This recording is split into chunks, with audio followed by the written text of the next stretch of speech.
Hello and welcome student in 8th lecture of electrostatic.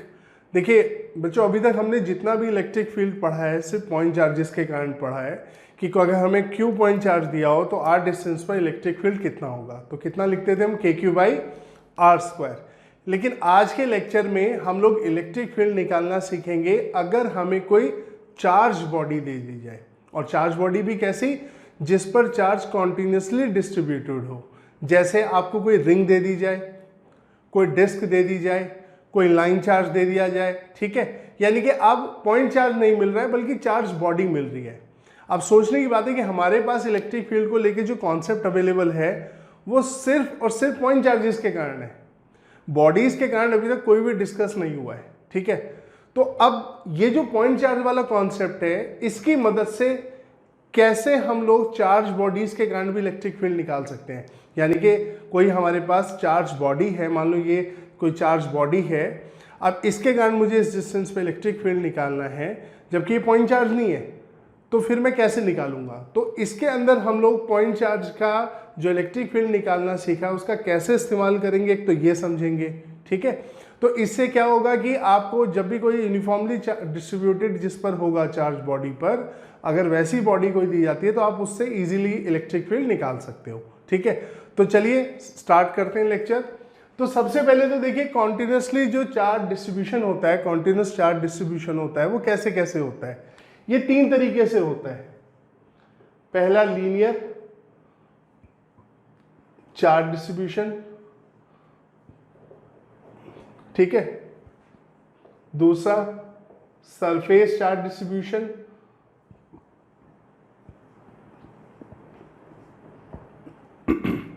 और तीसरा volume charge distribution.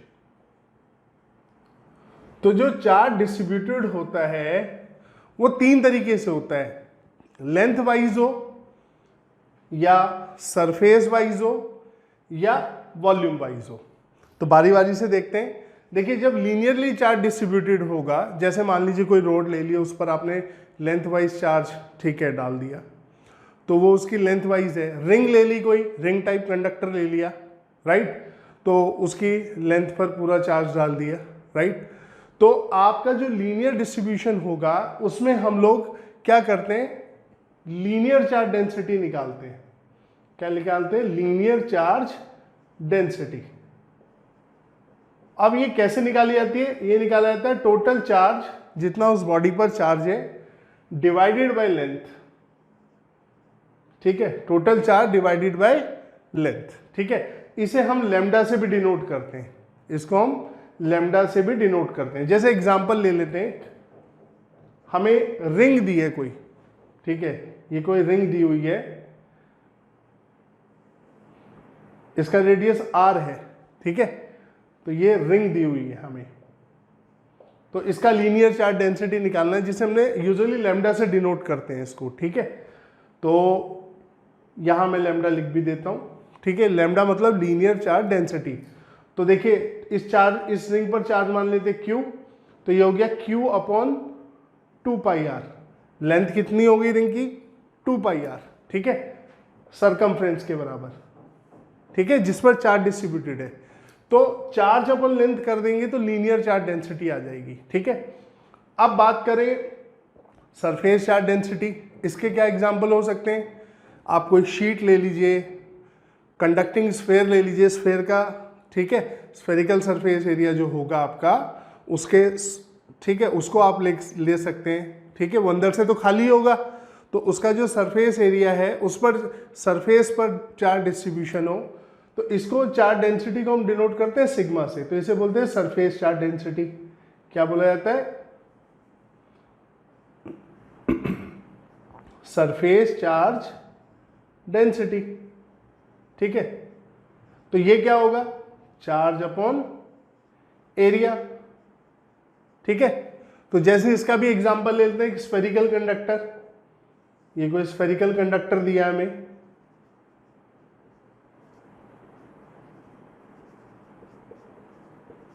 तो इस पर Q चार्ज मान लेते हैं, radius R, charge capital Q, तो सिग्मा हो जाएगा इसके लिए कितना, surface charge density capital Q upon 4 पाई r स्क्वायर, इसका सरफेस एरिया, ठीक है। तो स्फेरिकल कंडक्टर दिया हुआ है हम लोगों को, राइट।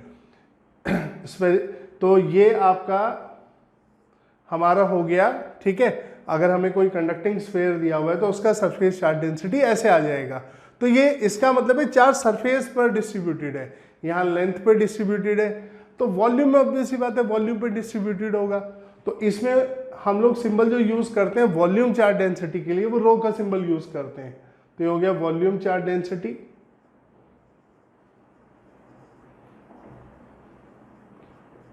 ठीक है। तो ये क्या होगा, चार्ज अपॉन वॉल्यूम। तो इसके लिए हमें ऑब्जेक्ट कैसा चाहिए, हम वॉल्यूम की बात कर रहे हैं ना, कैसा ऑब्जेक्ट चाहिए, सॉलिड। कैसा चाहिए हमें, सॉलिड। जैसे सॉलिड स्फीयर ले लो आप, इसका भी एग्जांपल लेते हैं, ठीक है। ये कोई सॉलिड स्फीयर ले लिया मैंने, आर रेडियस का कंडक्टिंग स्फीयर ले लिया, एक सॉलिड स्फीयर मैंने, ठीक है। तो आप देखिए मैंने यहां पर क्या किया, रो इक्वल्स टू, इस पर चार्ज क्यू मान लेते हैं, क्यू अपॉन वॉल्यूम कितना हो गया इसका 4/3, ठीक है, पाई आर क्यूब लीजिए। तो चार्ज को वॉल्यूम से डिवाइड किया तो वॉल्यूम चार्ज डेंसिटी आएगी, चार्ज को एरिया से डिवाइड किया तो सरफेस चार्ज डेंसिटी आएगी, चार्ज को लेंथ से डिवाइड किया तो कौन सी डेंसिटी आएगी आपकी, ठीक है, लीनियर चार्ज डेंसिटी, ठीक है। तो अब हो सकता है कि वो बॉडी बदल दे, कोई और बॉडी ले ले, तो आपको इसका ध्यान रखना है जो बॉडी लिया उसका लेंथ, उसका एरिया या उसका वॉल्यूम लेना है आपको, ठीक है। तो तीन तरीके से चार्ज डिस्ट्रीब्यूटेड होता है, जो कॉन्टिन्यूसली डिस्ट्रीब्यूशन होता है, एक length wise, surface wise, volume wise, ठीक है। तो इसको ध्यान रखना है आपने, राइट। चलिए इसका स्क्रीनशॉट ले लीजिए।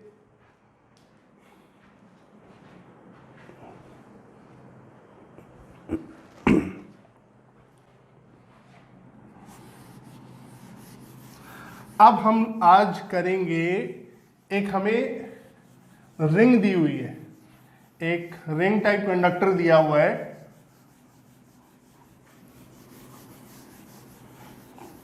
तो देखिए कुछ क्वेश्चन में हम लोग in terms of charge density भी निकालते हैं।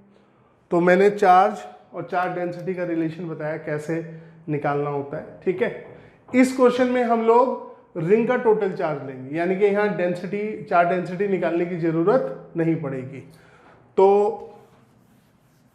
हमें एक यूनिफॉर्मली चार्ज रिंग दी हुई है, जिसमें चार्ज का यूनिफॉर्मली आपका रिंग जो है वो चार्ज है, यानी कि कॉन्टिन्यूअस डिस्ट्रीब्यूशन है चार्ज का। तो electric field due to a ring, और कहां निकालेंगे, इसकी एक्सिस पर। अब पहले तो देखिए रिंग, ये मैं यहां पे रिंग बना दे रहा हूं पहले, क्लियर, ठीक है। तो अब रिंग आपकी एक बॉडी है, चार्ज बॉडी, इसमें चार्ज है यूनिफॉर्मली डिस्ट्रीब्यूटेड, मान लो Q है, ठीक है, और इसका रेडियस ये हो गया R, राइट। R ले लो या A ले लो, ठीक है, ये इसका रेडियस हो गया, इसका सेंटर हो गया। तो पहले ये जो बोर्ड पे रिंग बनी है, मैं इसको बता दूं आपको ये किस तरीके से बनी है। देखिए रिंग कुछ ऐसी होगी, इन पे मत जाइए, इस पे देखिए रिंग ऐसे होगी। तो ये रिंग की एक्सिस है, ये देख रहे हैं। तो ये जो बोर्ड पे बनी हुई है ना, ये ऐसे नहीं बनी हुई है, ऐसे बनी हुई है, यानी कि इस तरीके से रखी हुई है रिंग, ये इस तरीके से। तो आधी रिंग ऐसे है और आधी बोर्ड के पीछे है। तो मैं बात करूं तो रिंग ऐसे रखी हुई है, ये जो आपको सामने से दिखाई दे रही है इस तरीके से, ठीक है, यूं। तो ये आपको देखने में ऐसे दिख रही है सामने की तरफ, जबकि ऐसे नहीं है, ये ऐसे है रिंग, ठीक है। और ये इसकी एक्सिस पर, इसके सेंटर से जो जा रही है एक्सिस, इस पर x डिस्टेंस पर एक पॉइंट है P, ठीक है, इसको यहां बना देते हैं। तो इस यूनिफॉर्मली चार्ज रिंग के कारण इस P पॉइंट पर इलेक्ट्रिक फील्ड निकालना है, ठीक है। अब सवाल ये आता है कि हमने तो कोई कॉन्सेप्ट ऐसा पढ़ा ही नहीं है जिससे चार्ज बॉडी से इलेक्ट्रिक फील्ड निकाल सके, कोई भी नहीं पढ़ा अभी तक। तो इसमें करते क्या है, बड़ा सिंपल सा काम है। देखिए जब भी कोई कॉन्टिन्यूस चार्ज वाली बॉडी दी होती है तो आप क्या करते हैं, मान लीजिए इस पॉइंट पे इलेक्ट्रिक फील्ड निकालना है, आप एक इनफाइनाइटली स्मॉल एलिमेंट लेते हैं, एक इनफाइनाइटली स्मॉल एलिमेंट लेते हैं। मान लीजिए ये आपने एलिमेंट लिया, उसका चार्ज है dq, ठीक है। अब ऐसे बहुत सारे एलिमेंट इसमें हो सकते हैं, इनफाइनाइटली स्मॉल लिया है। अब ये जो इनफाइनाइटली स्मॉल एलिमेंट है ना, ये काम करेगा पॉइंट चार्ज का। ये किसका काम करेगा?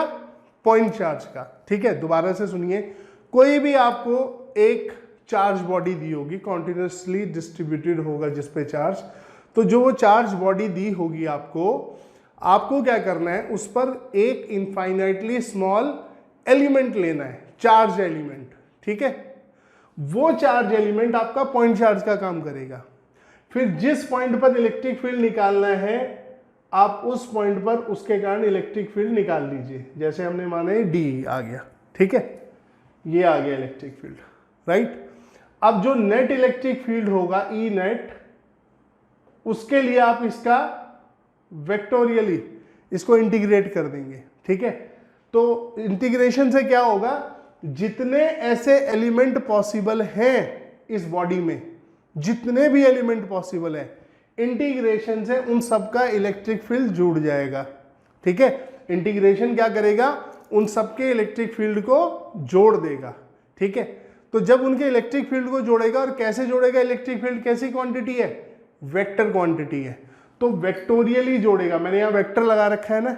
ठीक है, तो ऐसे जितने एलिमेंट इस रिंग में, मतलब ये जो भी चार्ज बॉडी है, नॉट रिंग, ठीक है, कोई भी यूनिफॉर्मली डिस्ट्रीब्यूटेड है इस पे चार्ज, तो इस बॉडी पर जितने ऐसे एलिमेंट है, ठीक है, यानी कि पूरी बॉडी को इन छोटे छोटे स्मॉल एलिमेंट में डिवाइड कर दिया, तो उन सबके इलेक्ट्रिक फील्ड का vector sum net electric field होगा इस पॉइंट पर। ये पॉइंट पी मान लेते हैं हम लोग। ठीक है, समझ गए? दोबारा से सुनिए, ऐसे जितने एलिमेंट इस चार्ज बॉडी में पॉसिबल हैं, ठीक है, उन सबका इलेक्ट्रिक फील्ड, ठीक है, निकाल कर इस पॉइंट पे उसको वेक्टोरियली सम करना है। ऐसे ही करते थे हम पॉइंट चार्जेस में, जैसे इस पॉइंट चार्ज का इलेक्ट्रिक फील्ड निकाला, इसके कारण फील्ड निकाला और दोनों का वेक्टर सम कर दिया। तो यहां भी यही कर रहे हैं हम लोग कि यहां पर जितने भी ऐसे एलिमेंट हैं, जिससे चार्ज बॉडी को, पूरी बॉडी को हमने इन एलिमेंट्स में स्प्लिट कर दिया। ठीक है, तो हर एलिमेंट के कारण इलेक्ट्रिक फील्ड निकालो और वेक्टोरियली सम करो। पर ये एलिमेंट इनफाइनाइटली स्मॉल है। ठीक है, इसीलिए हमने इसका चार्ज भी dq से लिखा है, इसका इलेक्ट्रिक फील्ड de से दिखाया है। ठीक है, तो यहां पर हम वेक्टर मेथड ना यूज करके हम इंटीग्रेशन का इस्तेमाल करते हैं। ठीक है, तो हम लोग यहां पर इंटीग्रेशन के सिंबल का इस्तेमाल करते हैं। इंटीग्रेशन के सिंबल से क्या होता है कि अगर मैं इसके फील्ड को निकाल लूं यहां पर और फिर उसको इंटीग्रेट कर दूं, जो भी इंटीग्रेशन की टेक्निक हमने सीखी हुई है, ठीक है, और इस पे वेक्टर लगा रहने देता हूं अभी। ठीक है, तो जब मैं इसका इंटीग्रेशन करूंगा तो हर एलिमेंट ऑलरेडी इंक्लूड हो जाएगा अपने आप इंटीग्रेशन में।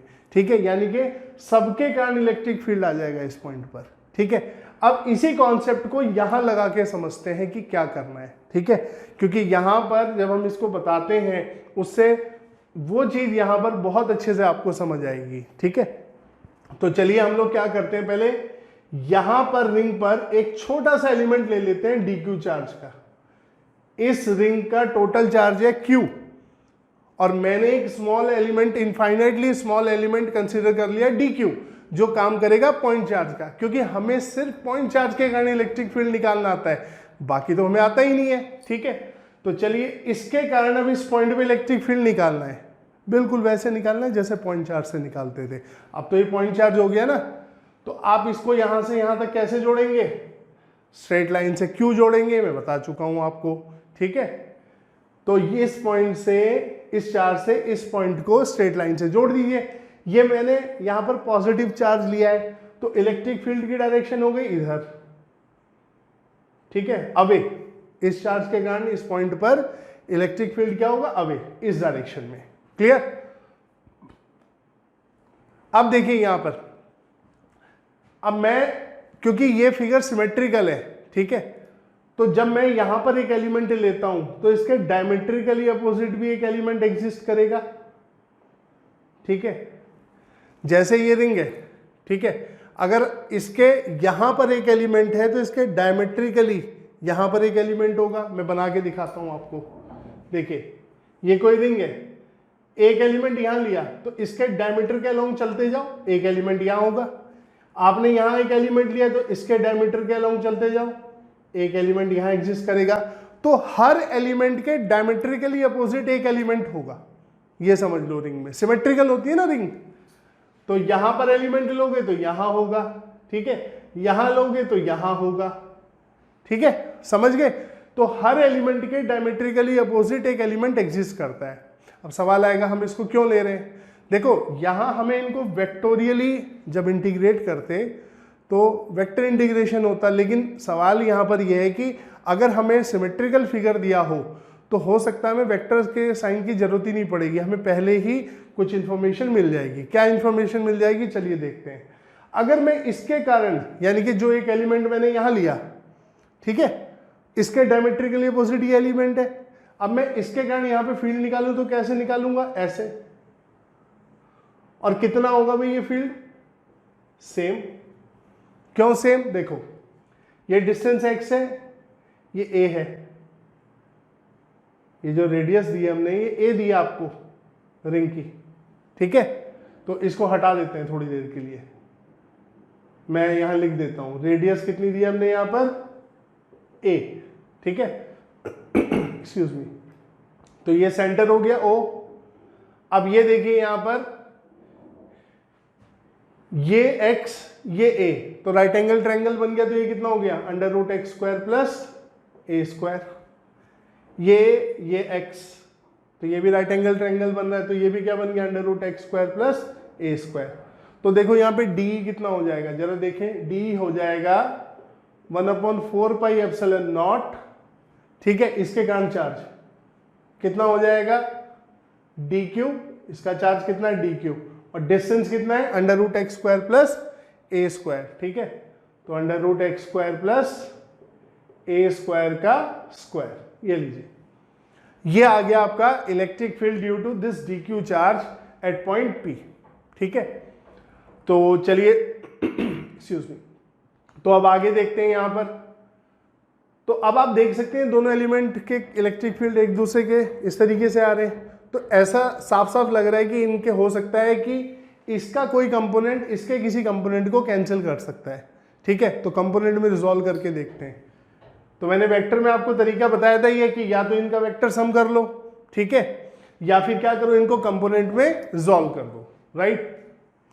तो चलिए करते हैं। यहां पे ये एंगल थीटा मान लेते हैं, ये थीटा, तो ये भी थीटा, और ये भी थीटा, और ये भी थीटा। क्यों, मैं बता चुका हूं इसको पहले कई बार। ये आइसोसेलेस ट्रायंगल बन गया, ये परपेंडिकुलर बाइसेक्टर हुआ, देखो सेंटर से मिल रहा है, ये a, तो ये एंगुलर बाइसेक्टर भी होगा। तो अगर ये एंगल थीटा, तो ये थीटा, ये थीटा, तो ये भी थीटा, और ये थीटा, तो ये भी थीटा, ठीक है। इसको मैं कई दफा बता चुका हूं कि आइसोसेलेस ट्रायंगल में याद रखा करो कि आइसोसेलेस ट्रायंगल में जो परपेंडिकुलर बाइसेक्टर होता है वो एंगुलर बाइसेक्टर भी होता है, ठीक है। अब देखिए यहां पर इसका कंपोनेंट इस तरफ क्या आ गया, d cos थीटा, ठीक है। इसका कंपोनेंट इस तरफ क्या आ गया, d sin थीटा, क्लियर। अब इसका कंपोनेंट इस तरफ कितना आएगा, d cos थीटा, पर मैं उसको लिख नहीं रहा हूं यहां पर, उसका कारण मैं बताऊंगा आपको, ठीक है। ये d cos थीटा आएगा इधर ही, और दूसरा कंपोनेंट इसका नीचे आएगा, कितना, d sin थीटा, क्लियर। अब आप एक बात देखिए, ये कंपोनेंट इसको क्या कर रहा है, कैंसिल, ठीक है। तो अब आप बताओ इस dq चार्ज के कारण, जो पॉइंट चार्ज हमने कंसीडर किया है सॉरी, इस पॉइंट पर जो इलेक्ट्रिक फील्ड आ रहा है वो इस तरफ आ रहा है या इस तरफ आ रहा है, ठीक है। इसके कारण इधर दिख रहा था मैं इलेक्ट्रिक फील्ड, बट इसका एक कंपोनेंट ये वाला, ठीक है, इसके डायमेट्रिकली अपोजिट जो एलिमेंट एग्जिस्ट करता है उसके कंपोनेंट से क्या हो जा रहा है, कैंसिल। तो इसके कारण यहां पर क्या है, d cos थीटा, इसके कारण भी यहां पर क्या है, d cos थीटा, ठीक है। तो अब आप रिंग पर कोई भी एलिमेंट ले लो, जैसे आपने अभी मान लो हमने ये लिए थे, ठीक है। अगर हम ऐसे ले लें तो इसका भी d sin थीटा इसके d sin थीटा से क्या होगा, कैंसिल हो जाएगा, ठीक है। ये क्या हो जाएगा, कैंसिल हो जाएगा, राइट। जैसे यहां पर इसके डायमेट्रिकली अपोजिट जो एलिमेंट है, ठीक है, चार्ज एलिमेंट जो हमने माना है, उन दोनों एक दूसरे के वर्टिकल कंपोनेंट को कैंसिल कर दे रहे हैं। यही काम रिंग पर कोई भी एलिमेंट ले लो, यहां लोगे तो इसका डायमेट्रिकली अपोजिट जो होगा यहां वाला कैंसिल करेगा, ठीक है। तो यानी कि हर एलिमेंट एक दूसरे के वर्टिकल कंपोनेंट, इनको जो यहां वर्टिकली दिखाई दे रहे हैं, इनको कैंसिल करेंगे। तो सब जितने भी चार्ज एलिमेंट है सबके कारण फील्ड किधर आ रहा है, अलोंग द एक्सिस। कितना आ रहा है, डी कॉस थीटा। कितना आएगा, डी कॉस थीटा। दोबारा इस बात को मेरी ध्यान से सुनिए कि जब रिंग में आपने यहां पर एक एलिमेंट लिया, इसके कारण फील्ड लगा ऐसे जा रहा है, लेकिन जब इसको ब्रेक किया तो दो कंपोनेंट हुए, एक हॉरिजॉन्टल एक वर्टिकल, क्लियर। और इसी तरह इसके डायमेट्रिकली अपोजिट एलिमेंट से क्या हुआ, फील्ड ऐसे गया, राइट। उसका फील्ड जो ऊपर की तरफ गया, एक ऊपर वर्टिकल कंपोनेंट आया, एक हॉरिजॉन्टल आया, तो इसका ऊपर वाला वर्टिकल और इसके वाला वर्टिकल एक दूसरे को अपोजिट हो गए तो कैंसिल कर रहे हैं, ठीक है।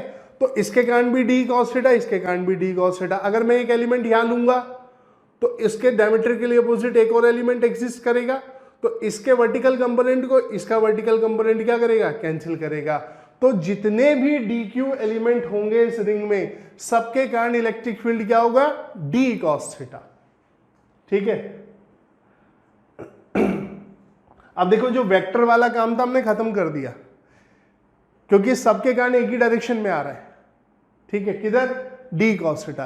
अब कुछ बच्चे ये सोच सकते हैं आपने यहाँ पे डी कॉस थीटा लिखा, इसके कारण भी डी कॉस थीटा, तो आपने 2d कॉस थीटा क्यों नहीं किया, ठीक है। जैसे हम लोग ये क्यू चार्ज लिया, ये माइनस क्यू चार्ज लिया, आपको याद हो इस तरीके से, तो इसके कारण फील्ड इधर आया था, इसके कारण इधर आया था। जब पॉइंट चार्ज हमने लिए थे तो हमने इसका एक कंपोनेंट इधर आया था, एक इधर आया था, इसका एक इधर आया था और एक नीचे आया था, तो नीचे वाले ने ऊपर वाले को कैंसिल करा था, इन दोनों को जोड़ दिया था। पर यहाँ पे केवल दो चार्ज थे, इसे सीधा प्रिंसिपल ऑफ सुपरपोजिशन लगा, इन दोनों को जोड़ दिया था। यहां पर मुझे इंटीग्रेशन करना है। अब इंटीग्रेशन में अगर मैंने डबल जोड़ दिया ना इनको, तो डबल निकल आएगा, क्योंकि जब मैं इंटीग्रेशन का सिंबल यहां लगाता हूं तो इंटीग्रेशन का सिंबल ये कहता है कि इसके कारण जो फील्ड है वो डी कॉस थीटा है। तो जितने डी कॉस थीटा यानी कि जितने एलिमेंट इसमें डी क्यू एलिमेंट एग्जिस्ट करते हैं, ठीक है, उन सबके डी कॉस थीटा अपने आप जुड़ जाएंगे। अगर आप डबल करोगे तो दो बार जुड़ जाएंगे। तो इंटीग्रेशन हम लोग इस्तेमाल इसलिए करते हैं कि जहां इनफाइनाइटली स्मॉल एलिमेंट है उनको सम अप करना है हमने, ठीक है। तो अगर दो लेंगे तो दो बार आ जाएगा आंसर, ठीक है। अगर ये सिर्फ 2 पॉइंट चार्ज होते, ठीक है, मान लो ये होता डी क्यू, सिर्फ ये चार्ज होते, ये मान लो ये होता, तब आप इनके फील्ड अगर एक डायरेक्शन में आते तो जोड़ सकते थे। लेकिन जब आप डिफरेंशियल फॉर्म में ले रहे हैं, तब जब आप इंटीग्रेशन की टेक्निक का यूज कर रहे हैं, तब इनको जोड़ेंगे नहीं, सिर्फ एक चार्ज एलिमेंट के कारण फील्ड लोगे। तो मैंने इस एक चार्ज एलिमेंट के कारण फील्ड कितना लिया, डी कॉस थीटा।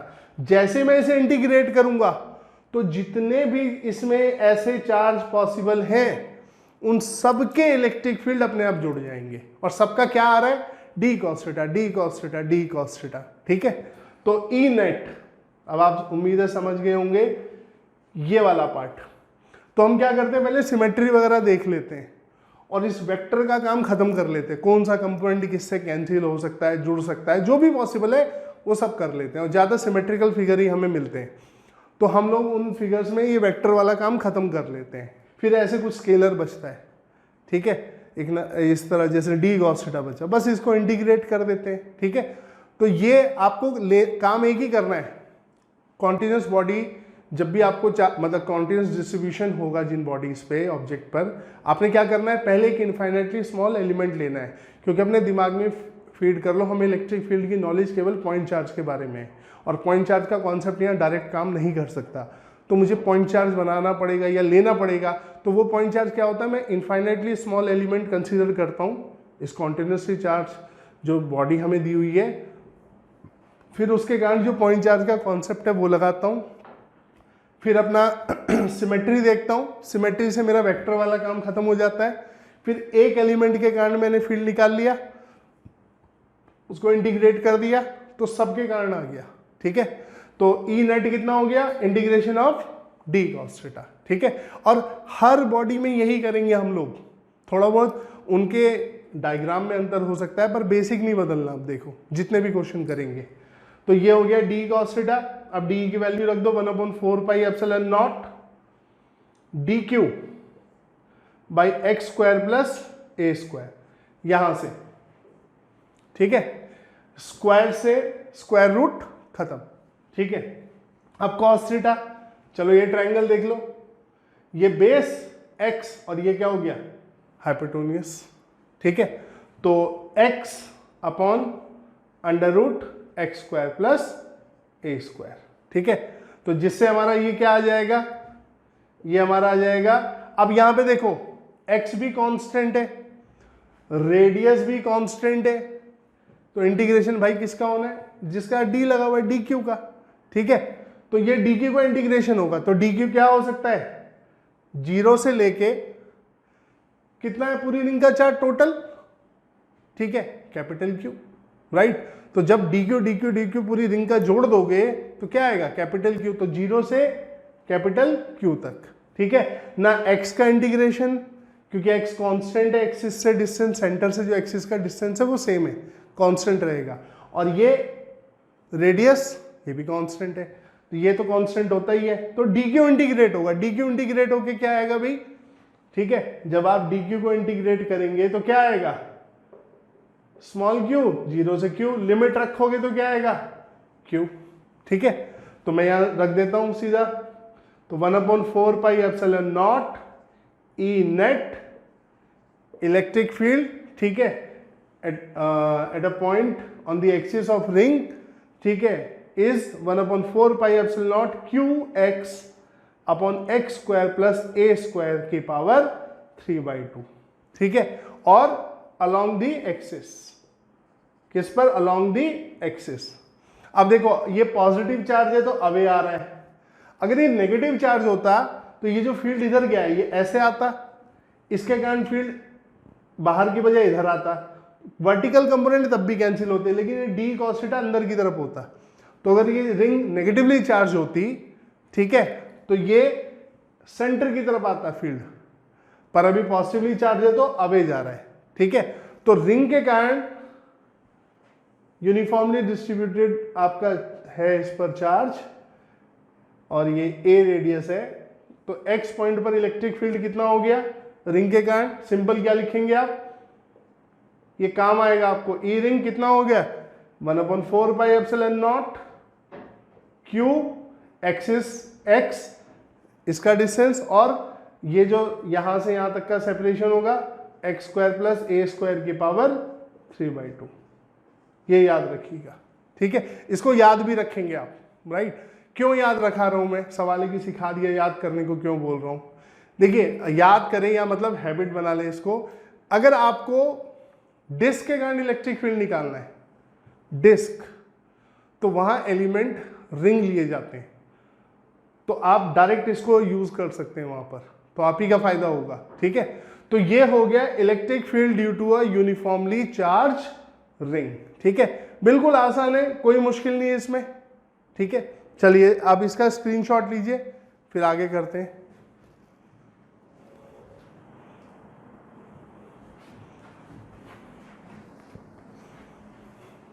अब मैं क्या करूंगा, इसका ग्राफ बनाऊंगा, ठीक है।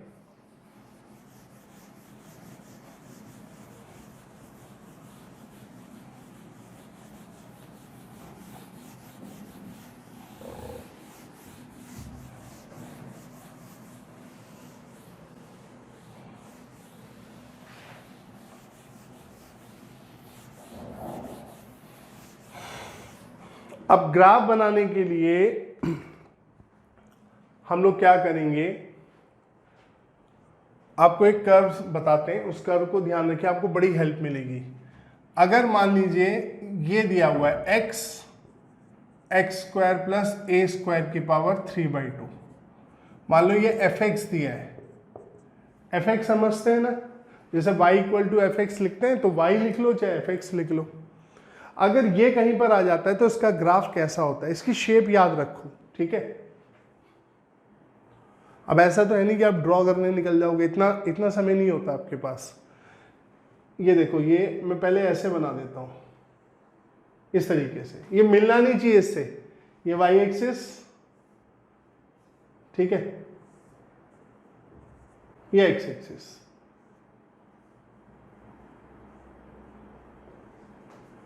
ठीक है, अब यहां पर इस ग्राफ में अब एक पार्ट आता है नीचे की तरफ, बिल्कुल सेम, इसको 180 डिग्री घुमा दो ऐसे तो नीचे की तरफ आएगा, ऐसे कुछ,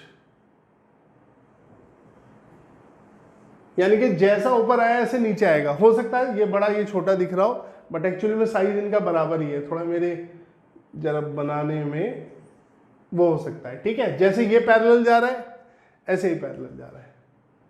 ठीक है, यानी कि हम ये कहेंगे जो ब्रांच है ना, इसका बेसिक यहां पर क्या है, सिंपल सा, कि ये आपका जो है ये इसके बिल्कुल पैरेलल चलेगा, इसके क्या चलेगा, पैरेलल।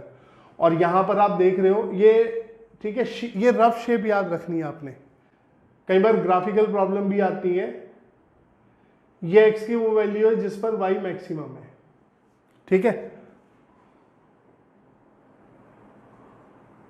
और जितना ये होगा उतना ही ये होगा, सेम, जितना ये होगा उतना ये होगा। ठीक है, यहां पर ये वाई मैक्सिमम है। ठीक है, ये यहां पर नीचे की साइड, चाहे इसे मिनिमम बोल लो आप, या अपोजिट साइड में मैक्सिमम है।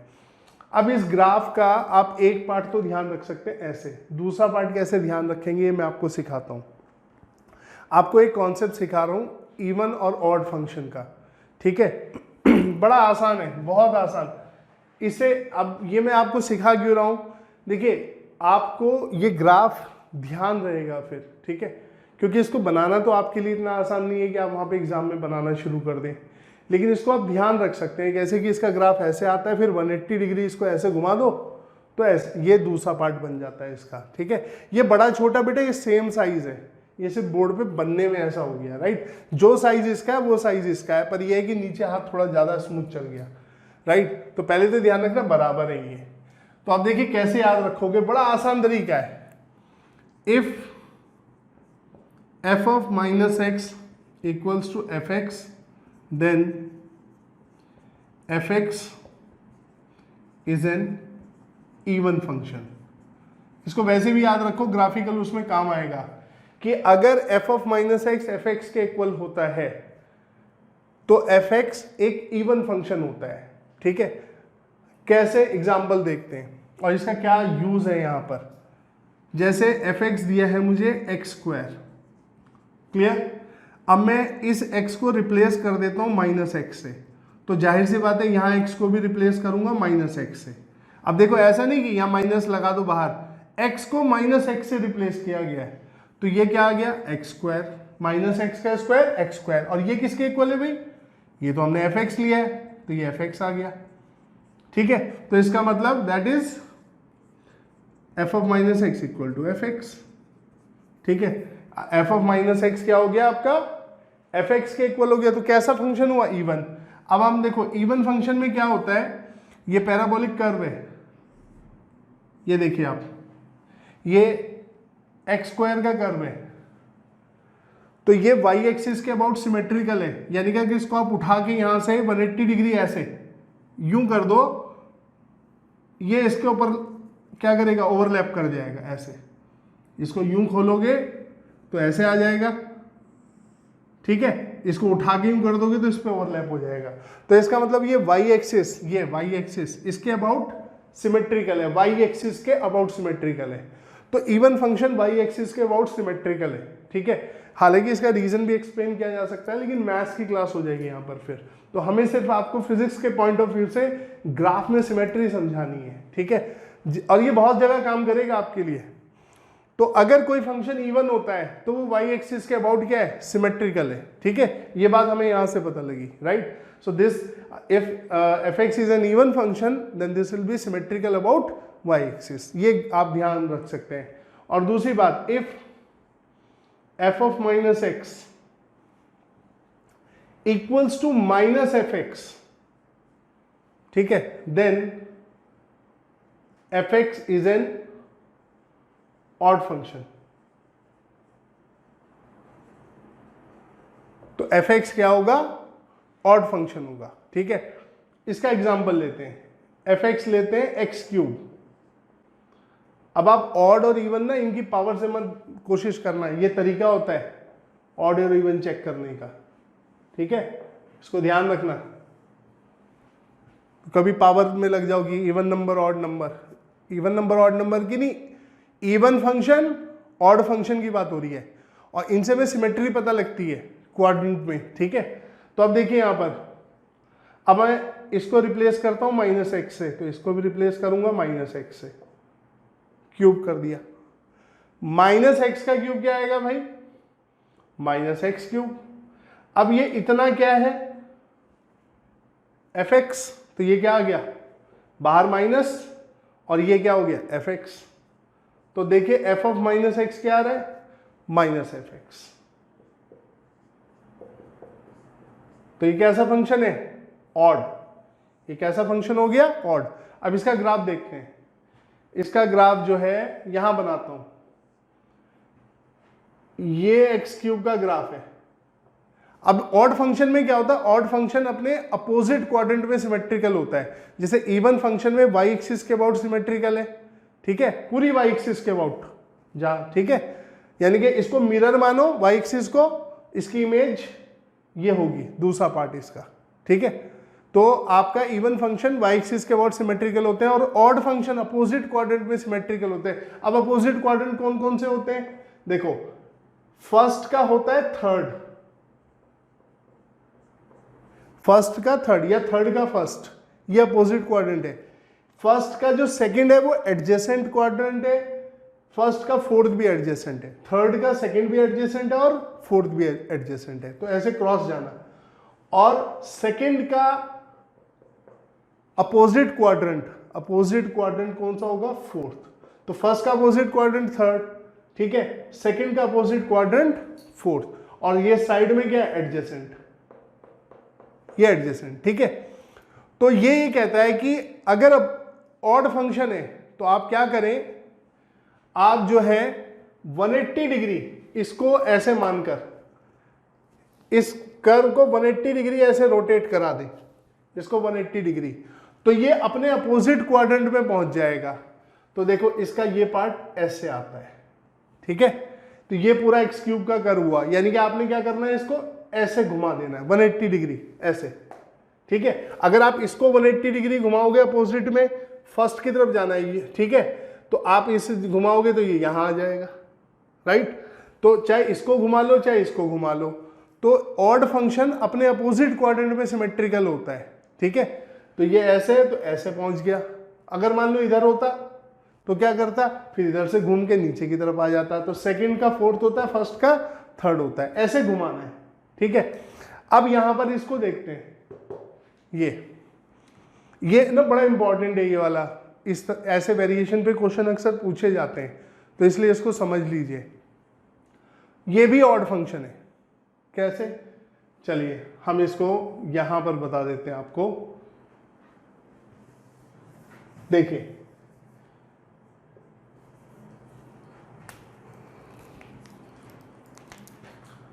अगर आप f ऑफ माइनस एक्स यहां पर रखें तो ये माइनस एक्स, नीचे माइनस एक्स का स्क्वायर प्लस ए स्क्वायर की पावर 3/2, ठीक है। ये माइनस एक्स, ये माइनस है, एक्स को माइनस एक्स से रिप्लेस करना है, कोई रॉकेट साइंस नहीं है। ये माइनस एक्स, ये हो गया x square plus minus x का square x square plus A square की पावर 3/2। तो अब ये देखो ये क्या हुआ पूरा एफ एक्स, तो ये माइनस बच गया, ये माइनस एफ एक्स, तो F of minus x minus F x. तो ये कैसा फंक्शन है, ऑड फंक्शन है, तो क्या होगा, ये 180 डिग्री, ये वाला कर पूरा 180 डिग्री घुमा दो, ऐसे आ जाएगा। इसलिए मैंने कहा जो साइज इसका है वही इसका है, ये मेरे बनाने में छोटा बड़ा हुआ है, ठीक है। तो ऐसे आप ध्यान रख सकते हो कि ऑड फंक्शन होता है भाई, क्योंकि मैंने बात कही थी रट्टा नहीं मारना है।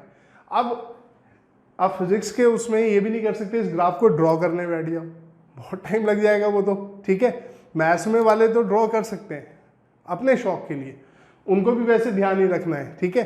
शेप ध्यान रखनी है, हमारे हर ग्राफ को ड्रॉ थोड़ी करने बैठते हैं, शेप्स ध्यान रखनी है। तो इसकी शेप कैसे ध्यान रखोगे, ऐसे कि ये कर यूं और नीचे की तरफ भी यूं होता है ये कर्व, ठीक है। अब एक बात देखो, ये इस पॉइंट पे ये मैक्सिमम जा रहा है, इस पॉइंट पे अपोजिट डायरेक्शन में मैक्सिमम जा रहा है, जिसे आप मिनिमम भी बोल सकते हो, राइट। और दोनों एक जैसे हैं, बस इसको 180 डिग्री घुमा दो, इधर आ जाएगा, ठीक है। ये याद रखिएगा, इससे आपको बहुत जगह फायदा मिलेगा, ठीक है। तो चलिए इसका स्क्रीनशॉट लीजिए, फिर इसको बताते हैं कि ये पॉइंट कौन से होंगे मैक्सिमम और मिनिमम के, ठीक है।